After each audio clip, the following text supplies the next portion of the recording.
ఒకటో తారీఖు నుంచి ఈ నెల 1వ తారీఖు నుంచి నిన్నటి వరకు ట్రీట్మెంట్ అయింది. పాప పొద్దున ఎక్స్పైర్ అయింది, చనిపోయింది. 3-4 గంటలు అవుతుంది. గవర్నమెంట్ అంబులెన్స్ లేని పరిస్థితి ఇలా ప్రైవేట్ అంబులెన్స్ ని మేము మాట్లాడి ఇలా పంపిస్తున్నాం. ఎటు నగరం నుంచి 100 కిలోమీటర్ దూరం నుంచి వస్తే అంబులెన్స్ ఇలా శవాన్ని తీసుకుపోవడానికి అంబులెన్స్ లేని సిచ్యువేషన్ ఇలా. అంటే మన పరిస్థితి ఎలా ఉన్నది చూడండి. స్వాతంత్రం వచ్చి 75 సంవత్సరాలు అయినా కూడా ఇంకా ఈ స్థితి ఇంకా మనం జీవిస్తున్నామని అంటే దీనికి కారణం ఎవరు? మనల్ని పరిపాలించేటోళ్ళని ఎంచుకున్నది మన తప్ప.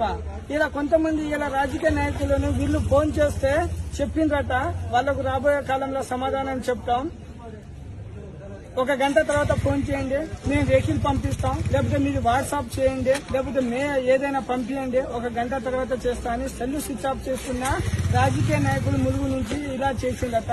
ఇది ఎంతవరకు రైట్ అండి? మీకు చేత కాకుంటే నేనేం చేయలేదని చేతులు ఎత్తేయాలి. ఇలా 3 గంటల పాటు శవాన్ని పట్టుకొని ఒక తండ్రి నిలబడ్డాడు.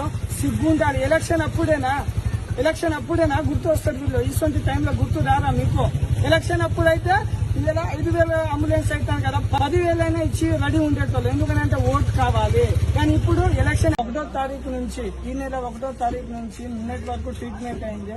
పాప పొద్దున ఎక్స్పైర్ అయింది, చనిపోయింది. 3-4 గంటలు అవుతుంది. గవర్నమెంట్ అంబులెన్స్ లేని పరిస్థితి ఇలా ప్రైవేట్ అంబులెన్స్ ని మేము మాట్లాడి ఇలా పంపిస్తున్నాం. ఎటు నగరం నుంచి 100 కిలోమీటర్ దూరం నుంచి వస్తే అంబులెన్స్ ఇలా శవాన్ని తీసుకుపోవడానికి అంబులెన్స్ లేని సిచ్యువేషన్ ఇలా. అంటే మన పరిస్థితి ఎలా ఉన్నది చూడండి. స్వాతంత్రం వచ్చి 75 సంవత్సరాలు అయినా కూడా ఇంకా ఈ స్థితి ఇంకా మనం జీవిస్తున్నామని అంటే దీనికి కారణం ఎవరు? మనల్ని పరిపాలించేటోళ్ళని ఎంచుకున్నది మన తప్ప. ఇలా కొంతమంది ఇలా రాజకీయ నాయకులను వీళ్ళు ఫోన్ చేస్తే చెప్పిండ్రట వాళ్ళకు రాబోయే కాలంలో సమాధానం చెప్తాం, 1 గంట తర్వాత ఫోన్ చేయండి, మేము వెహికల్ పంపిస్తాం, లేకపోతే మీరు వాట్సాప్ చేయండి, లేకపోతే ఏదైనా పంపించండి, 1 గంట తర్వాత చేస్తా అని సెల్లు స్విచ్ ఆఫ్ చేస్తున్న రాజకీయ నాయకులు ములుగు నుంచి ఇలా చేసిందట. ఇది ఎంతవరకు రైట్ అండి? మీకు చేత కాకుంటే నేనేం చేయలేదని చేతులు ఎత్తేయాలి. ఇలా 3 గంటల పాటు శవాన్ని పట్టుకొని ఒక తండ్రి నిలబడ్డాడు. సిగ్గుండాలి. ఎలక్షన్ అప్పుడేనా గుర్తు వస్తారు వీళ్ళు. ఇటువంటి టైంలో గుర్తు రారా మీకు?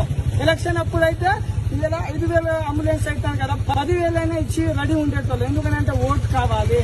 కానీ ఇప్పుడు ఎలక్షన్